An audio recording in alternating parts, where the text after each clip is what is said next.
Hello students, let's start maths meeting with AP sir. जैसा कि previous video में आपने देखा कि हम एनसीईआरटी की एक्सरसाइज 7.2 के क्वेश्चन सॉल्व कर रहे थे। हमने 33 क्वेश्चन सॉल्व कर लिए थे। आज इस एक्सरसाइज को कंप्लीट करते हैं। शुरू करते हैं एक्सरसाइज 7.2 का क्वेश्चन नंबर 34। ध्यान से देखिएगा। Integration √10x upon sin x into cos x। मैं इस साइड में इसका सॉल्यूशन लिख रहा हूं, आप पूरा ध्यान दे रखिएगा। हमारे पास में देखिए यहां पर tan है, यहां sin है, यहां cos है। एक स्टेप में अपनी तरफ से ये लिख रहा हूं। क्या आप इसे न्यूमरेटर यानी अंश को एक बार एज इट इज रखते हुए tan x और ये है sin x, इस sin x को मैं cos से डिवाइड कर देता हूं। ऐसा करने से क्या होगा? sin अपॉन cos क्या बन जाएगा? tan x हो जाएगा। और ये cos x है। अब आप देख सोचिए कि यहां पर मैंने cos से डिवाइड किया है तो cos से मल्टीप्लाई करूंगा, cos से मल्टीप्लाई करूंगा तो एक cos पहले से था, क्या बन गया? cos square x। ओके, आगे बढ़ते हैं। क्या यहां से आप इस इंटीग्रल को ऐसे लिख सकते हैं? देखिएगा, ऊपर है क्या? √10x और ये क्या है? tan x। ऊपर है √10x और नीचे है sin x upon cos x मतलब tan x। अब tan x के ऊपर पावर हाफ ऊपर है और 1 पावर नीचे है। चलिए अगली स्टेप में लिख लेंगे ये चीज। अब एक बार इसको √10x रहने दीजिए अपॉन ये क्या बन गया? sin x upon cos x tan x। और यहां ध्यान दीजिए ये है cos स्क्वायर x, नीचे वाला हर में है, डिनोमिनेटर में। ऊपर जाएगा तो क्या बन जाएगा? sec square x dx। यहां से आप देखिए क्या आपका जो इंटीग्रल है वो ऐसा हो गया √10x अपॉन tan x, तो 1 अपॉन √10x हो गया, 1 अपॉन √10x। और ये क्या है? sec square x। अब आप बताइए, अगर आप पुट करते हैं tan x is equal to t, अगर tan x equal to t put करते हैं तो tan का डेरिवेटिव यानी अवकलज होता है sec square x dx is equal to dt। तो अब आपका इंटीग्रल है वो क्या बन गया?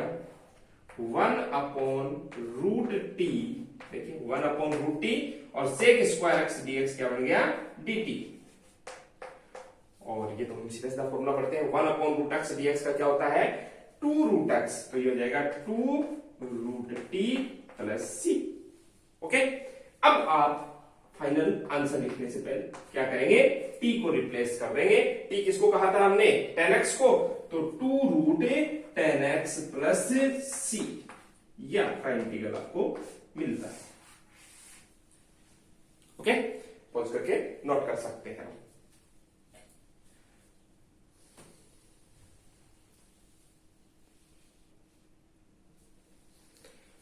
हेलो स्टूडेंट, आगे बढ़ते हैं। Question number 35। अब देखिएगा, ये लिखा हुआ है 1 प्लस log x का स्क्वायर अपॉन x। बहुत आसान सा काम। क्या करें? क्या मैं इसको ऐसे लिख सकता हूं? 1 प्लस log x का होल स्क्वायर और इंटू 1 अपॉन x dx। ये x था, इसको आगे बढ़ा करके मैंने लिख दिया 1 अपॉन x dx। अब आप बताइएगा कि अगर आप 1 प्लस log x को t पुट करते हैं तो 1 का डेरिवेटिव 0, log x का डेरिवेटिव 1 अपॉन x, तो 1 upon x dx equal to dt मिलेगा। और जैसे ही आपको ये मिला, अब आप बताइए आपका इंटीग्रल क्या हो गया? इस पूरे को आपने t बोल दिया तो ये हो गया t स्क्वायर और ये हो गया dt। टी स्क्वायर dt के लिए इंटीग्रल क्या लिखेंगे? एक पावर बढ़ा देंगे t³ अपॉन 3 प्लस c, यानी हमारा फाइनल आंसर क्या हो जाएगा? 1/3। तो t की वैल्यू मैं पुट कर देता हूं 1 प्लस log x और इसकी पावर 3 प्लस c, ये आपका आंसर हो गया। ओके, आगे बढ़ते हैं। Question number 36। इससे रिलेटेड क्वेश्चन बोर्ड एग्जाम में भी आया हुआ है 2016 में, बस थोड़ा सा चेंज था, यहां पर माइनस था और यहां माइनस था। हमने किया है उस क्वेश्चन को पिछले वीडियोस में।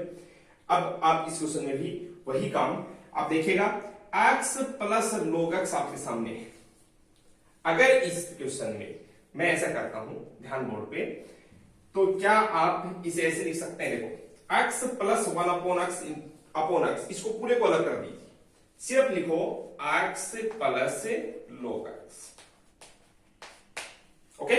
और यहां पर है आपके पास में x प्लस 1 अपॉन x, सोच के देखिए, x प्लस 1 अपॉन x को x से डिवाइड करेंगे तो क्या मिलेगा 1, प्लस 1 को x से डिवाइड करेंगे तो एक बार आप ऐसे लिख दीजिए 1 अपॉन x dx।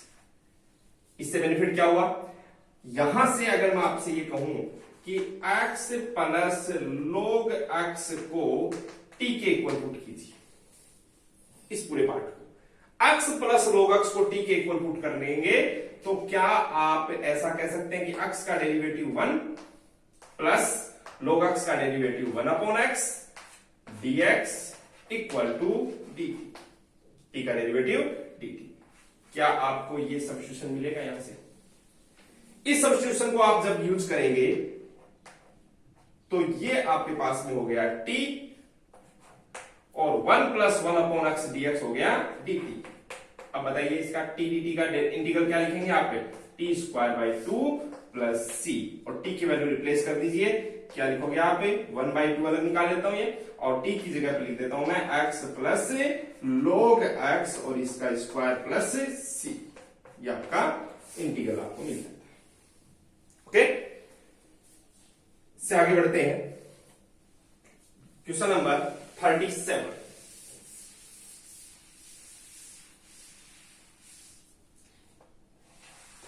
जो क्वेश्चन है वो भी आप थोड़ा सा सोचेंगे तो बहुत इजीली इस क्वेश्चन का सॉल्यूशन आप समझ जाएंगे कि इसको टी लेना है। देखो साइन में कौन आ गया, tan inverse x to the power 4, sine में क्या आया हुआ है, tan inverse x to the power 4। तो आप यही काम कीजिए शुरू से ही, क्या, जो साइन में tan inverse x to the power 4 है उसको t के इक्वल पुट कर दीजिए। ऐसा करने से आपको क्या बेनिफिट होगा, देखिएगा, tan inverse x to the power 4, तो tan इनवर्स का डेरिवेटिव होता है 1 अपॉन 1 प्लस x स्क्वायर। अब यहां पर कौन है, x की पावर 4,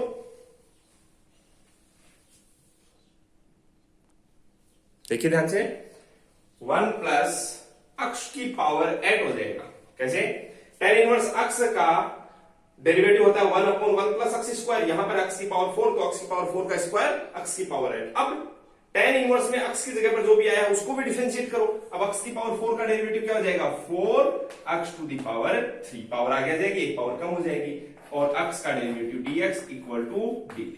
अब आप क्वेश्चन को देखिए, क्वेश्चन में हमारे पास में x की पावर 3 है, 1 प्लस x की पावर 8 डिनोमिनेटर में है, dx भी है, कौन नहीं है, ये 4 नहीं है, तो इस 4 को यहां से हटा रहा हूं मैं, तो क्या लिखूंगा, x to the power 3 upon 1 plus x to the power 8 dx equal to dt by 4।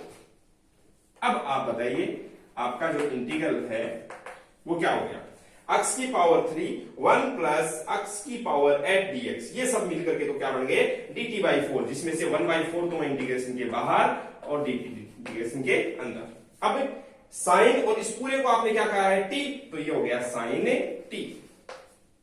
अब आप इसका आंसर लिख सकते हैं 1 बाई 4, साइन का इंटीग्रल क्या होता है, minus cos x plus c, तो i इक्वल टू माइनस, देखिए ध्यान से, माइनस 1 बाई 4 और cos, और इसमें हो गया tan inverse x to the power 4 plus c, ये आपका फाइनल आंसर हो गया, ओके। चलिए आगे बढ़ते हैं, क्वेश्चन नंबर 38। क्वेश्चन नंबर 38 भी आपको अपने आप में अलग क्वेश्चन लग रहा है। क्या है आपके पास में, इंटीग्रेशन tan x की power, tan x to the power 9 plus 10 to the power x log base e और 10 अपॉन x की power 10 plus 10 to the power x। Easy way में हम एक बात कह सकते हैं कि अगर आप डिनोमिनेटर यानी हर को t के इक्वल पुट करते हैं, x की power 10 plus 10 to the power x equal to t, तो क्या मिलेगा आपको? 10 x की पावर 10 डिफरेंशिएट करेंगे, कैसे करेंगे? x की पावर n, तो पावर आगे आ जाएगी, x की पावर 9 हो जाएगी। ओके, प्लस अब ये जो है ये डिफरेंशिएशन का कौन सा फॉर्मूला लग रहा है? a की पावर x। a की पावर x का डेरिवेटिव अवकलज क्या लिखते हैं? a की पावर x log बेस में e और a, तो ये हो जाएगा प्लस 10 टू दी पावर, देखो a का काम कौन कर रहा है? 10, तो 10 की power x log base e 10, और दोनों जगह पर x है, तो dx इक्वल टू dt। अब आप बताइए आपका इंटीग्रल क्या हो गया? इस पूरे को तो आपने t बोल दिया, तो ये नीचे t हो गया, और ये 10x to the power 9 plus 10 की power x log e 10 dx, ये सब क्या बन गए? dt, तो ये यहां पर 1 बचा dt। अब 1 अपॉन dt का क्या होता है? Integral log t plus c। अब वैल्यू पुट कर दीजिए, log t की वैल्यू आप लिख देंगे 10 x to the power 10 plus 10 to the power x plus c, ये आपका इंटीग्रल। ओके, अब इस एक्सरसाइज यानी 7.2 का आखिरी question, question number 39। Question number 39 है इंटीग्रेशन dx अपॉन, ऐसे लिखा हुआ है, साइन स्क्वायर x कोस स्क्वायर x। ध्यान दीजिए, क्या मैं इसे ऐसे लिख सकता हूं? Sign square x into cos square x, और ऊपर 1, और इस dx को आगे लिख दिया। जैसे यहां बनाया नीचे साइन स्क्वायर कोस स्क्वायर है, क्या आप इस ऊपर वाले अक्ष को sign square x plus cos square x लिख सकते हैं? नीचे है साइन स्क्वायर x कोस स्क्वायर x, बताइए कैसे?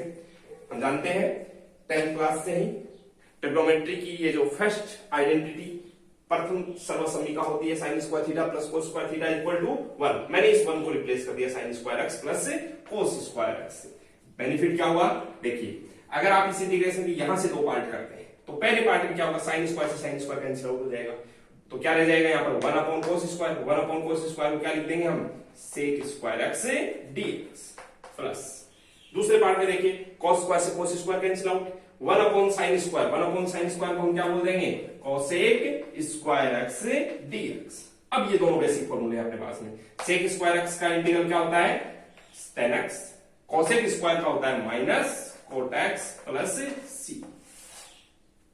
यह आपका आंसर हो जाएगा। ओके, तो इस प्रकार से आपकी एक्सरसाइज 7.2, यानी मैं ये कहूंगी इंटीग्रेशन का जो पहला पार्ट है, इंटीग्रेशन बाय सब्स्टिट्यूशन, प्रतिस्थापन द्वारा समाकलन, उस सिर्फ सब्स्टिट्यूशन पर से रिलेटेड जो क्वेश्चंस है वो हमारे यहाँ पर खत्म होते हैं। उसके बाद में आगे अलग अलग कंसेप्ट होंगे जहां पर भी हमें सब्स्टिट्यूशन यूज करना होता है। तो यहां तक का मैटर आप अच्छे से तैयार कीजिए, एक एक क्वेश्चन को सॉल्व करते रहिए, रेगुलर ये काम करते रहिए, वीडियो को हमेशा जब भी देखें पूरा देखें। ओके, और साथ ही आज के इस वीडियो में आपको डिस्क्रिप्शन में एपीएस साइंस स्कूल सीख करके फिजिक्स और केमिस्ट्री के लेक्चर भी मिल जाएंगे। आप वहां से उन लिंक्स को ओपन करके फिजिक्स और केमिस्ट्री के चैप्टर्स भी साथ में पढ़ सकते हैं। इससे आपका जो लॉकडाउन का ये जो टाइम है इसको अच्छे से यूटिलाइज कर सकें। Okay, thank you.